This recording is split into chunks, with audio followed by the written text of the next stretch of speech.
Hey everybody, welcome to my official Royal Rumble predictions. Happy Sunday or Saturday if you're watching this on Saturday. I might put the video up on Saturday. I haven't decided yet, but I'm recording it on Saturday because I have a quiet space in the back of a house here and decided to go for it. So thank you all. First of all, let me thank all of you for the feedback on my social commentary, as I decided to call it on here on YouTube and here on Anchor and on social media. I actually didn't plug that show on any of my social media. I wanted to distance the normal podcasting from that particular passage, and I again there was good and bad in that, and there was a lot that needed to be said out of here and out of here, a lot in here, but I appreciate all the positive feedback. There were a couple of naysayers, if you will, but it was worth it for me. It was worth it for me to um, get that out of my system and let people know that I feel that there's too much negativity out there in social media amongst the wrestling fans. And my hope is that I am not alone on that particular hill I basically died on the other day. And I hope that people try to make better choices in their social media presentation. All right, enough of that nonsense. That's not why you're here. The headline reads Royal Rumble 2020 predictions. So here we go. As of this moment, as I record this, and as I record this, we are about an hour and a half away from the start of Worlds Collide live on the WWE Network. So if they add anything between now and 7 Eastern tomorrow afternoon for the Royal Rumble, not my problem.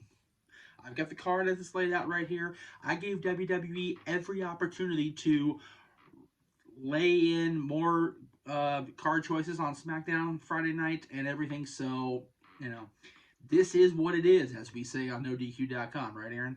And I this is how I'm going to present my predictions. So here we go.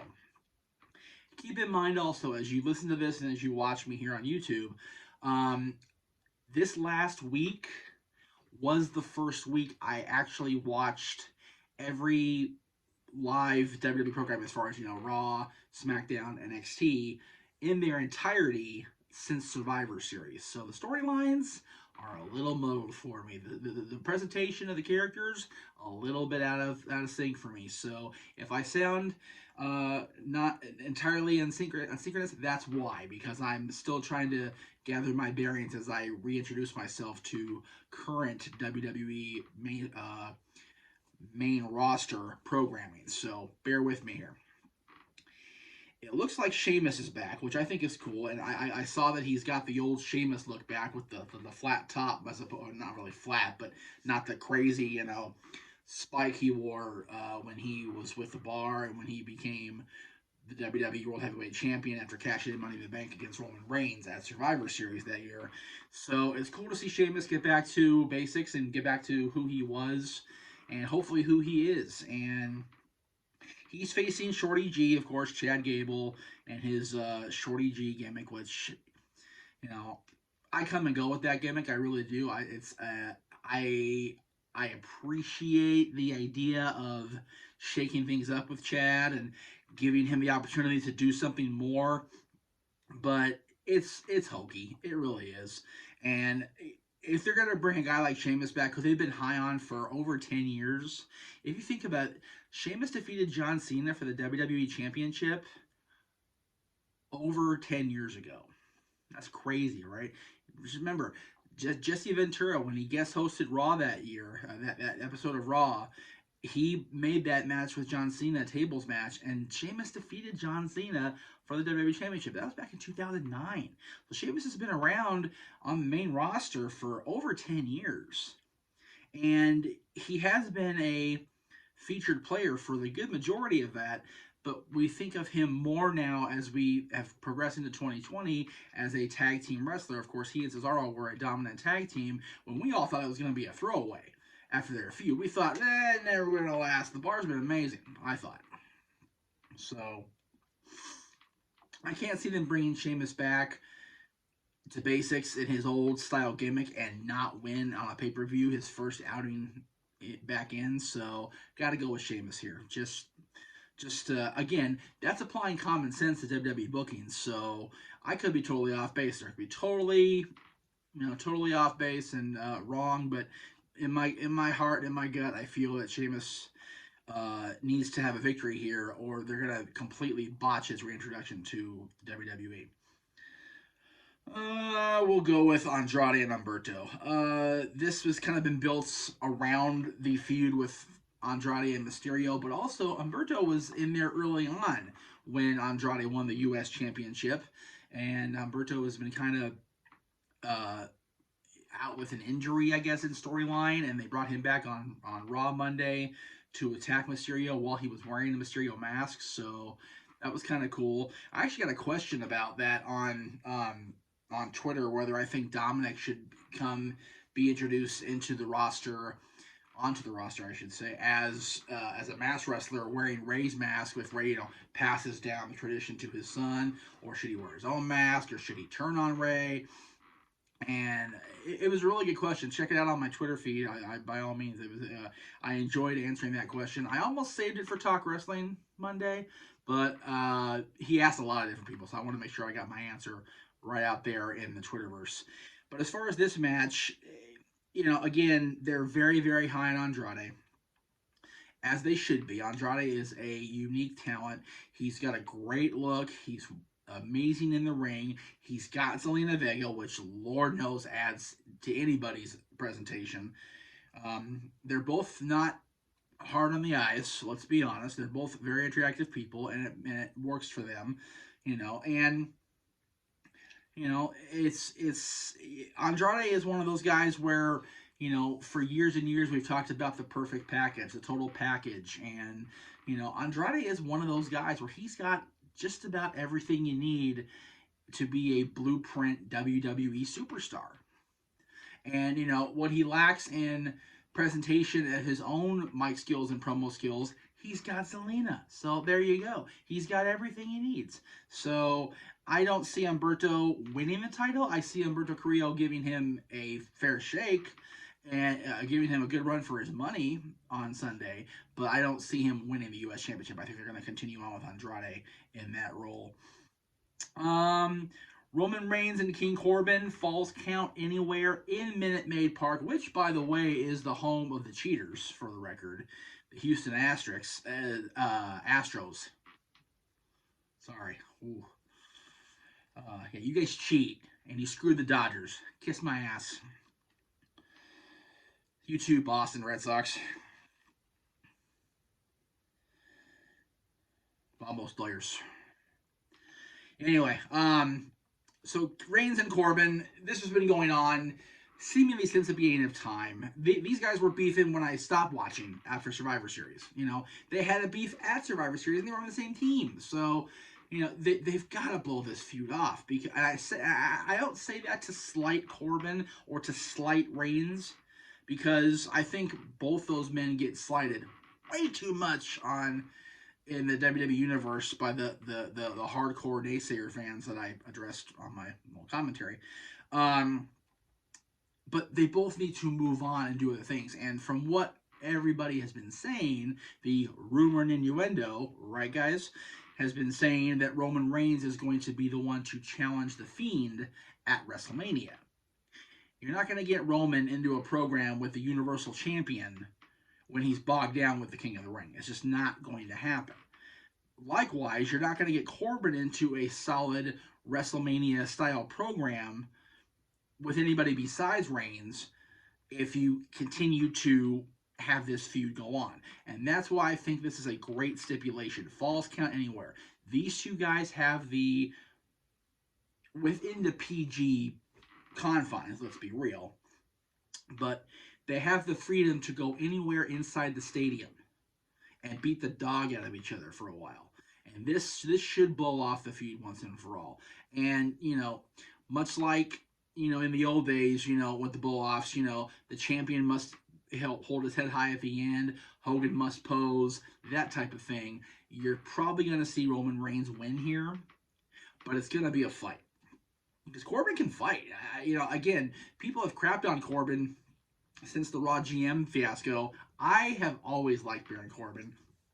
Even my son, who was a true blue diehard Kofi Kingston fan prior to the initial run of the New Day when they were being complete goofy preacher types, um, changed his fandom to Corbin when Baron Corbin was in NXT. And for the longest time, Baron Corbin was Dylan's favorite wrestler.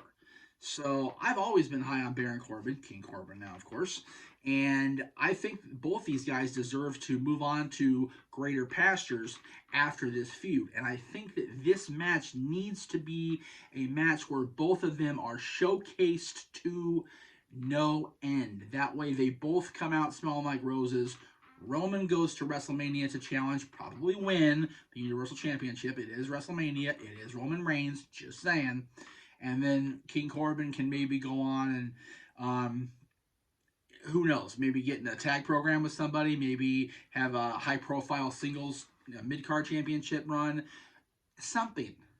The King thing works to a certain extent, but the King of the Ring was best served when it became the number one contender spot. And, of course, who was that? Brock Lesnar. So there you go. Oh, we'll go with Bayley and Lacey Evans. Bayley, of course, is still the SmackDown Women's Champion, which I find impressive on WWE's part. They're sticking with Bayley and this heel turn. And credit to Bayley. She has embraced the shit out of this. I am impressed with her work and teaming with Sasha, who, again, people crap on. And she's done a really, really good job being that heel champion. She's been more intense. She's been ferocious. She's just been very, very good overall in her presentation. And I think Lacey Evans, to an extent, has been a very good, sympathetic babyface. My problem with Lacey Evans' presentation the last month or so is that for so long we were being force-fed the idea that she was, just this snooty, cocky, basically mean person, and she was almost a bully herself. And now because somebody targeted her little girl, we're supposed to feel sorry for her. And trust me, for the majority of the audience, it's working. And Lacey's over like gangbusters. I personally do like Lacey Evans. I think she's got a great look to her. She's got military background, which I think is awesome in 2020, that we have somebody from the military, pursuing a career in sports entertainment. I think that's great. But, they, again, WWE's very guilty of this. This hot shot booking, the fact that we're supposed to, we didn't see that. We didn't know that Lacey was being mean and, targeting Natty for the better part of the last year, and being a bitch. Well, no, but she's a mama first, so we have to accentuate that part of her storyline. And again, has it hurt Lacey in the grand scheme of things? No, but to the hardcore dorks like me who pay attention, it's kind of wishy-washy. So again, not criticizing either one of them, criticizing the booking strategy. And, as far as who I think will win, based on the result of the other women's title match I'm going to get to next, I think the time is ripe to pull that proverbial trigger and put the strap on Lacey Evans. That sounded really bad. Let me rewind that and say that again. I'm sorry. The time is right to give the championship to Lacey Evans. Wow. Pronouns, pal. Yeah, Lacey seems like the talent that WWE wants to put their push behind and wants to really send off into the stratosphere, if you will. She's got a great look. Her in-ring skills have developed tremendously. In a time where I was criticizing her call-up to the main roster when it happened, because she was, in my personal opinion as a fan and somebody that's watched for almost 30 years, so that's just my opinion, she was green as grass when she was called up. But she doesn't look green as grass anymore. She has improved by leaps and bounds. If there was a Jeff Meacham periodical on wrestling and we had our most improved wrestler or most improved athlete of the year for 2019, Lacey would be in my top 3. I think she's come along that far in a year's time. So I think she's going to win the SmackDown Women's Championship. I also think it's going to happen only because I think they're going to finally have Becky Lynch get the big win over Asuka, because that's been the story of this tale. That's been the tale they've woven between the Raw Women's Champion and one half of the Women's Tag Team Champions, is that Becky has never defeated Asuka one-on-one. And that's true. So Becky, who has been lest we forget, Becky has been the Raw Women's Champion since WrestleMania. That kind of gets glazed over because she dropped the SmackDown Championship to Charlotte, who did drop it to Bayley after a Money in the Bank cash-in. But that was last summer. Becky has retained the Raw Women's Championship since that controversial pin over Ronda Rousey back at MetLife Stadium last year. So she is currently the longest reigning holder of that particular championship, which, if you remember, goes back 4 years to Dallas at WrestleMania 32, when ironically she and Sasha were in that match with Charlotte, who ended up winning and becoming the first new WWE Women's Champion prior to the reintroduction of the brand extension that became the Raw title. And the dialogue between these two has been, again, Becky has not beat Asuka one-on-one. That's been the driving point throughout this whole thing, that Becky's the one that made the challenge. Becky's the one that needs the win. Becky needs, and she does. In her mind, in her heart, if she cannot defeat Asuka at Minute Maid Park at the Rumble, she is not a complete Raw Women's Champion. So there is no other path to take, in my opinion, than to have her retain the championship and walk into WrestleMania in Tampa defending the title against the winner of the Royal Rumble, which we will now get to after the WWE Universal Championship strap match, which I just saw on my lineup. So I'm going to rewind that statement. Again, not watching, just catching up as I go here. I have liked what I've seen I went back and watched a few of the SmackDowns. First of all, Bryan Danielson, thank you for cutting your hair and trimming that beard. And I know it was a cool way to write off the hair with Bray pulling it out, but I missed the American Dragon. I've missed the American Dragon since you started growing the hair out, whatever it was, 7 years ago. And yeah, you cut it off a little bit for the charity donation, which I thought was a tremendous thing to do and a great PR boost for everybody involved. It was really, really cool.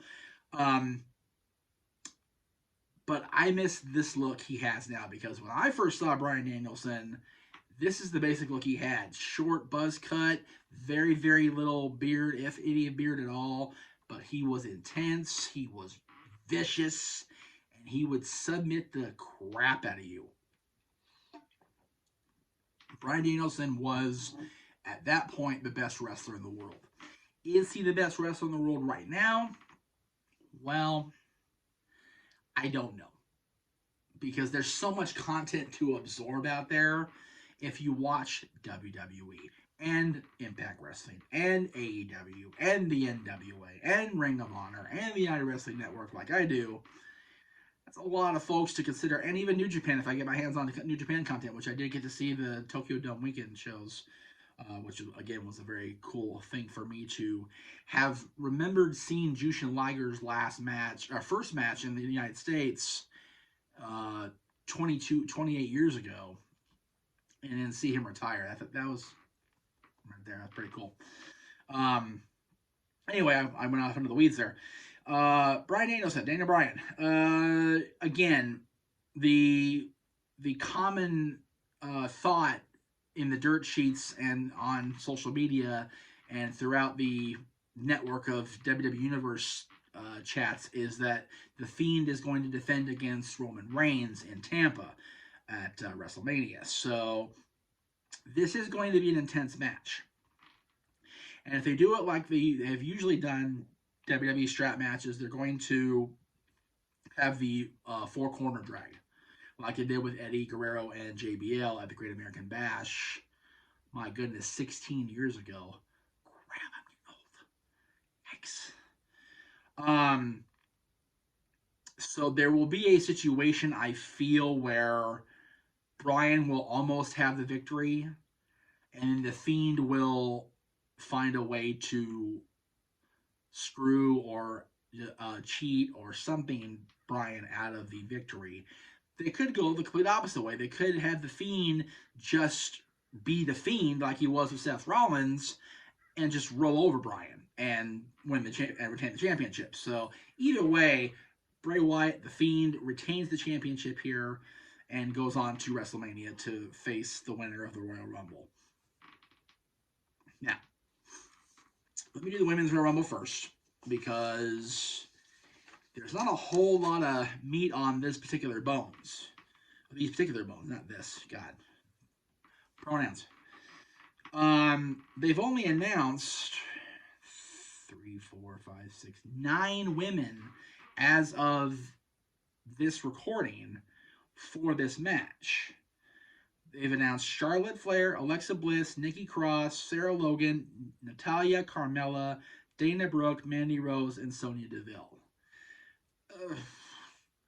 Again, the Women's Rumble is much harder to call, I feel, than the men's. And the reason I say that is because there are, in theory, 21 spots that we don't know who's going to fill those spots. We don't know who's going to be in that role as the Royal Rumble entrant. So, this is why I hate predicting these damn Rumble matches, because you just don't know what's going to happen. And yes, it is unpredictable, and yes, it is fun to watch, and yes, it is a great pay-per-view, not discounting the intensity or the magnitude of the Royal Rumble. It's just a pain in the ass for podcasters to get work done trying to predict this shit. So, forgive me if I'm a little cranky about it.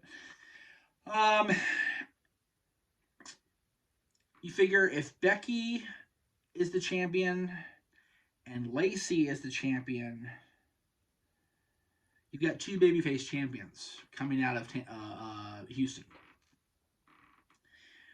So in theory, you have a heel win the Rumble, which would be the way I would go if I'm having both babyfaces win or retain. Walk out of Houston's champions. Fuck's sake.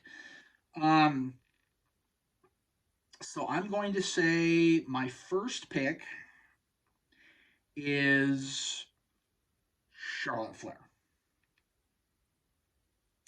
She's been close. She was a runner-up last year. And if Lacey does indeed leave the Royal Rumble as the champion, her and Charlotte would be a great program for the next 2.5 months as we head toward Tampa. It'd be really cool. My second pick is going to be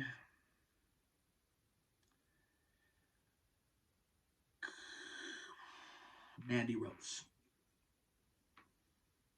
And I feel that in the process of Mandy Rose winning, we're going to see a crack in the foundation of the friendship between her and Sonya Deville.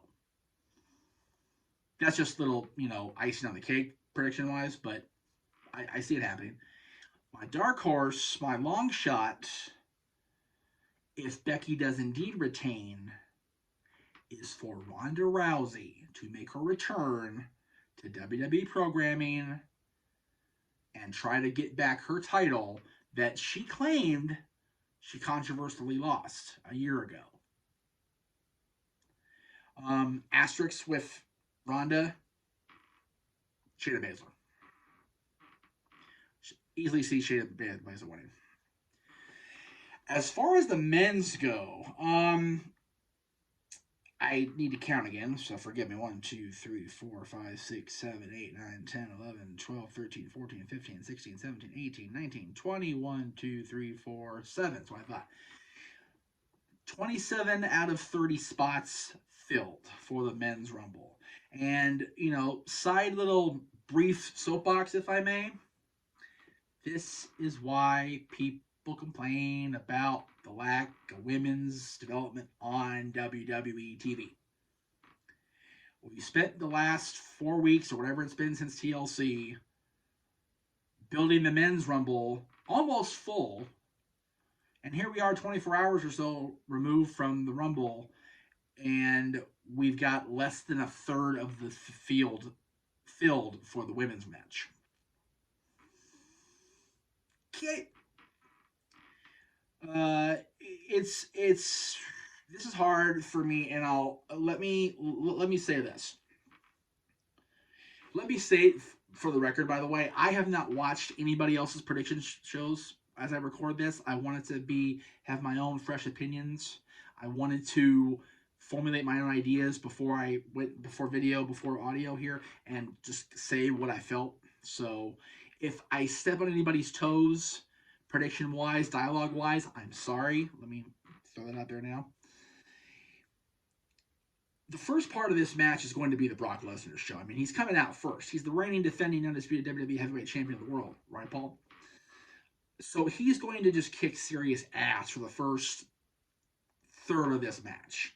The first 9 guys after him are just cannon fodder. They're going to be tossed over the top rope within seconds, maybe minutes.